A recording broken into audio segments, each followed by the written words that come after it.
From Einstein to Mozart, simplicity is an element of artistic expression that is timeless. And songwriting is no exception. We often find that songs that we've loved for a lifetime are very, very simple. What I want to do is explore a couple of songs that we've known and loved for years and begin to understand how they can be so effective and yet so simple. What the world needs now is love, sweet love, and that's the only thing. There's still too little love. So, how do we write a song that stands the test of time, but is still general enough that it can be understood and loved by everyone?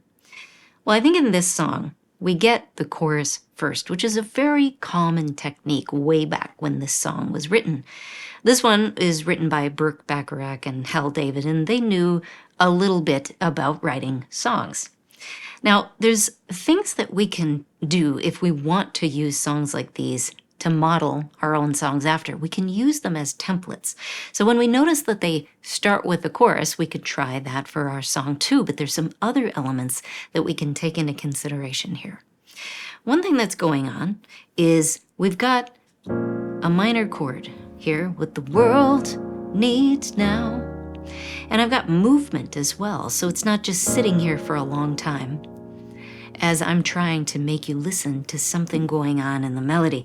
Now, when the melody moves a lot, we can sit here with our chords. But when the melody has so much beautiful rest space and moments to ponder what the lyric is saying, then the chords begin to do their job of creating the movement for the song.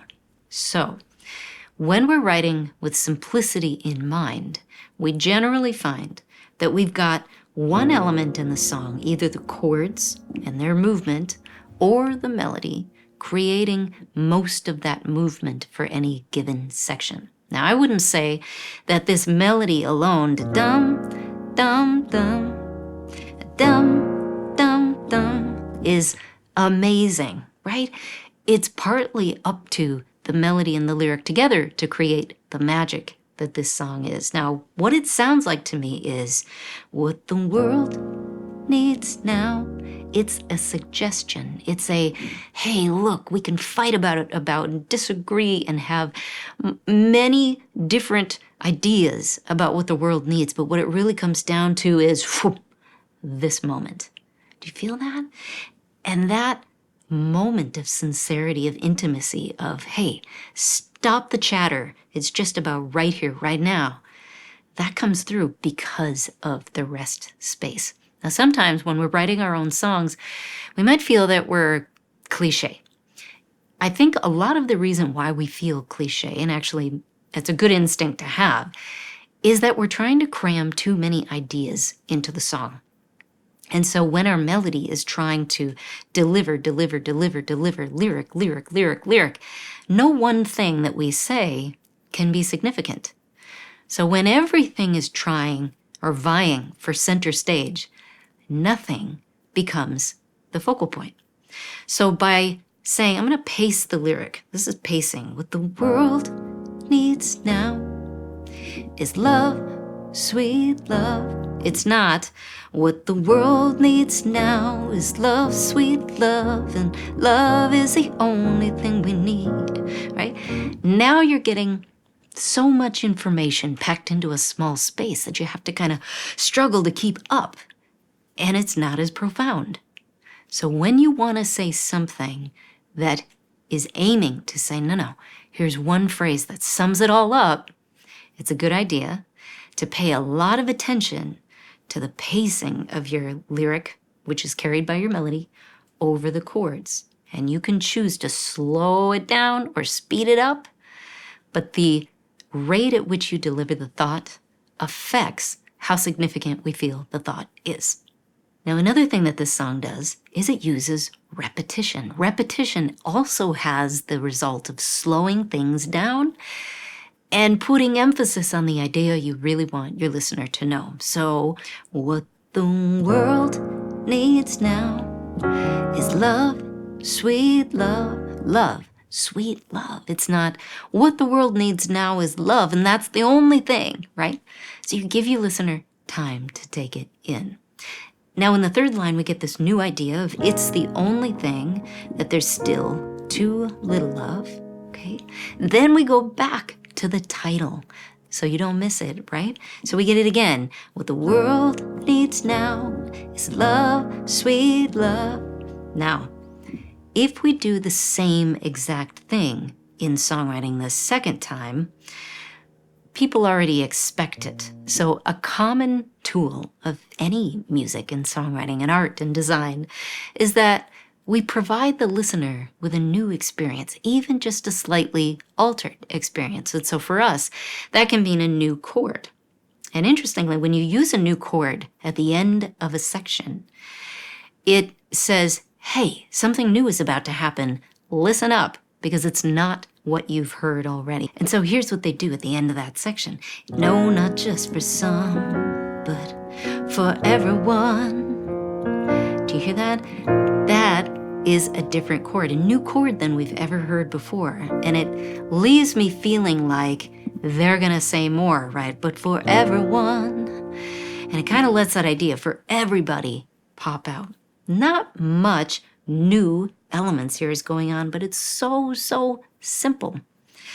Then we get to go into the verse section. Now, the verse lyrics are nothing monumental, and I predict that if you wrote these similar lyrics down, you would say, okay, am I really ever going to use that? And a lot of the struggle in writing very generalized, metaphorical lyric is that it tends to sound cliche. It's just not very interesting. Now, if I pick this song apart, I recognize, you know what?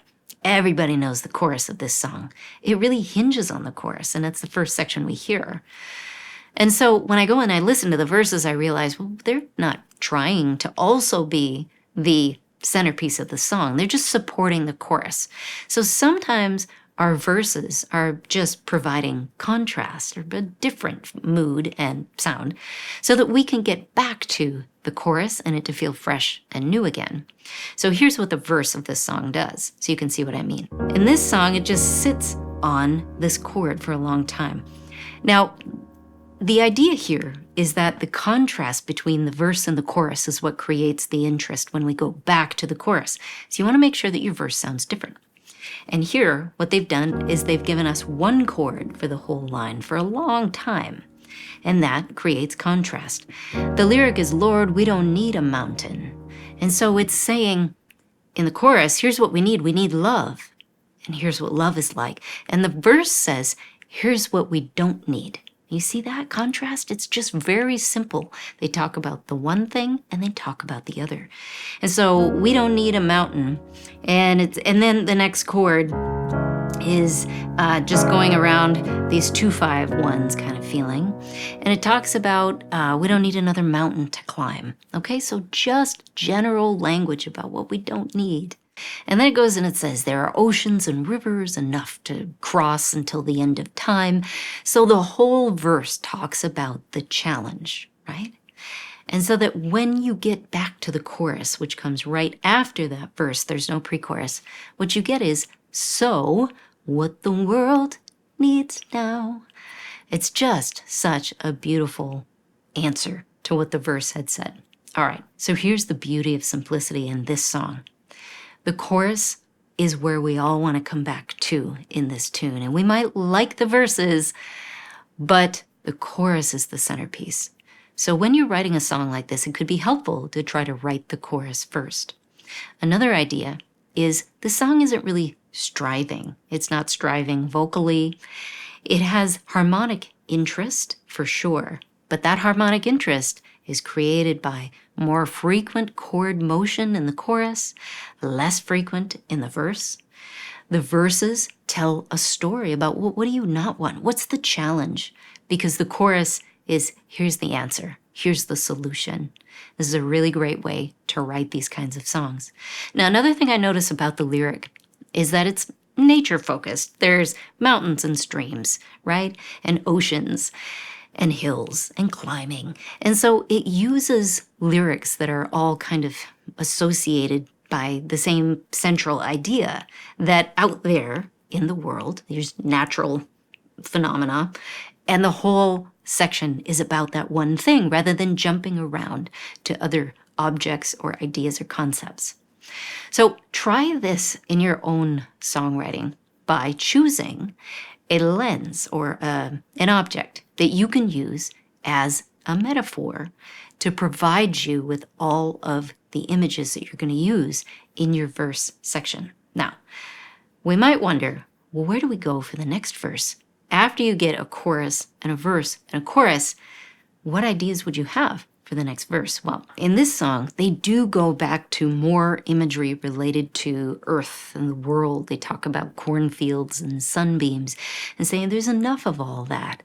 And then the song sort of pleads to a higher power. It says, Lord, you gotta know that what the world needs now is love, sweet love. Okay, so we get a little more information, but I don't think the second verse really turns the song on its head except to address specifically who they're talking to.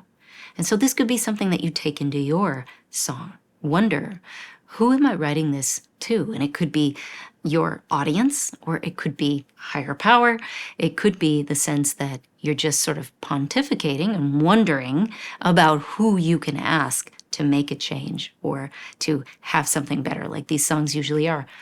But the idea here is that you can get a little bit personal with your pronouns and check out, is this going to help strengthen my song?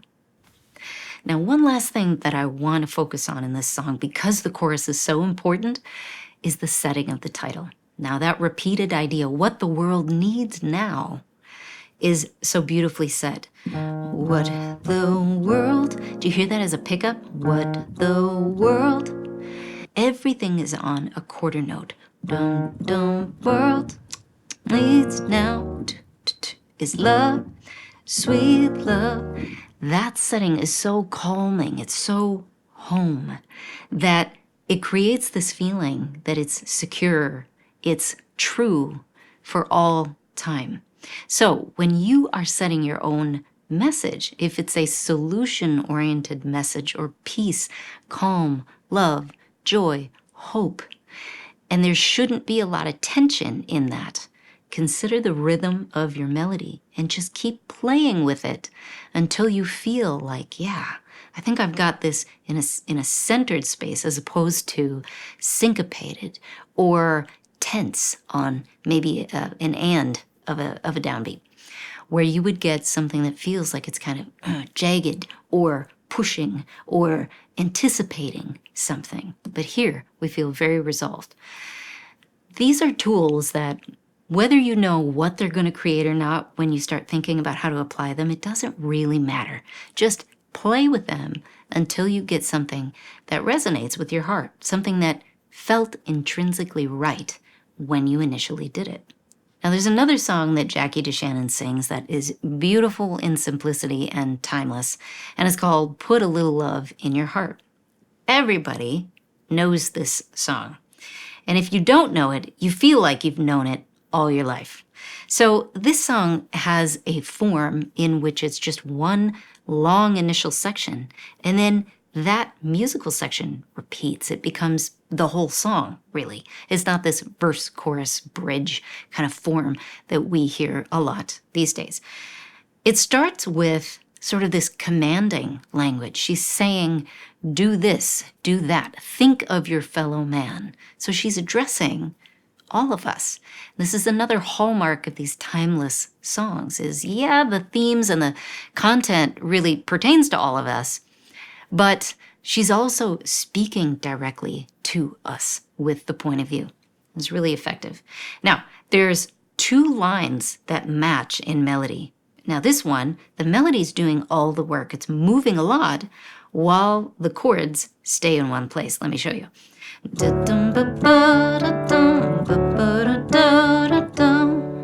So I didn't change chords at all, just the melody is moving, and that creates the motor for the song. Now we have a chord that moves. Put a little love in your heart, right? And the title is there in that third line. We often hear in these timeless songs, they either start with the title or the title is in the middle and at the end of this section. Now, in this song, we have a couple of lines that begin our section. So we get something like this. Think of your fellow man, lend him a helping hand, put a little love in your heart. You see it's getting late, oh please don't hesitate, put a little love in your heart. Now, I wouldn't say that that lyric is amazing, right?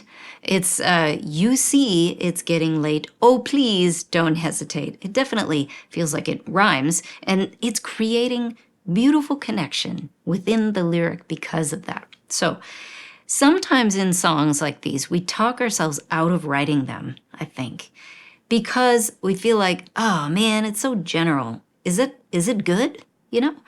But one thing that's going on in these kinds of tunes is there's this lovely little groove that's going on, and it's providing this good feeling. And when you have the music also providing a spotlight for the song, it is partly what's creating our interest in the song. So it's what I call the leading edge. It's not just the lyric that's responsible for making many of these timeless songs stick. It's the memorable melody with a lot of repetition and simplicity. When we use repetition, it reduces the number of new ideas that any one section carries. So we see it in all areas, like, and the world will be a better place. And then it does it again, right? And the world will be a better place, right? For you and me, right? Again, repetition, don't just wait and see. And 4 times we get the same little motif. Now, a little bit on the length of lines. Songwriters these days, we tend to have a lot to say lyrically. And though that can create really wonderful songs, it tends to go against many of the tenets that make these timeless songs simple and what they are, which is very concentrated, clear melodies. Anybody can sing them. And so over time, we find that we've learned them very easily, and they're very accessible. So when you're writing something that you feel has this beautiful, general, accessible message, see if you can write shorter line lengths, because in the lyric, that will help you to match the stress patterns to the melodies. A lot easier if you don't have very, very long lines of lyric also to match, because we know that we need melodic repetition to make the song jive.